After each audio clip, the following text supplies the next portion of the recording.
For the second time in less than a week, U.S. fighter jets have shot down an object illegally flying within U.S. airspace. But this time, that aircraft was flying over Alaska and posed a threat to other aircraft, according to the Pentagon.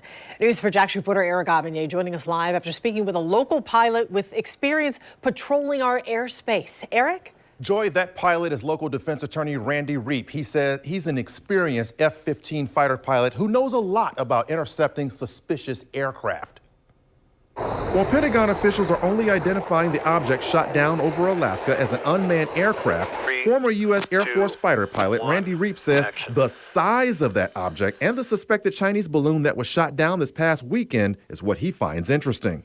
In modern time, the opportunity to see drones in the air is not uncommon. What you're seeing that's unusual is the size of these unmanned vehicles that are transiting in our airspace. The suspected spy balloon that was shot down was the size of 3 buses. Pentagon officials say this latest aircraft that was shot down was the size of a car. Reep says that because both aircraft were unmanned, by definition, they are both drones. Reep also says the aircraft was likely picked up on radar entering U.S. airspace before it flew over Alaska. According to the North American Aerospace Defense Command, commonly known as NORAD for short, there are air defense and intercept procedures in place to deal with aircraft that illegally fly into U.S. and Canadian airspace. The U.S. and Canada are both surrounded by an Air Defense Identification Zone, or ADIZ for short. The pilot of any aircraft wishing to fly in or through the boundary must first get permission.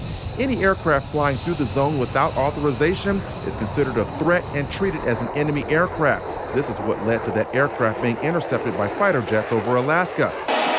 Reep says in this latest incident, the term unknown rider was likely declared because intercepting fighter pilots likely tried to communicate with the craft but got no response.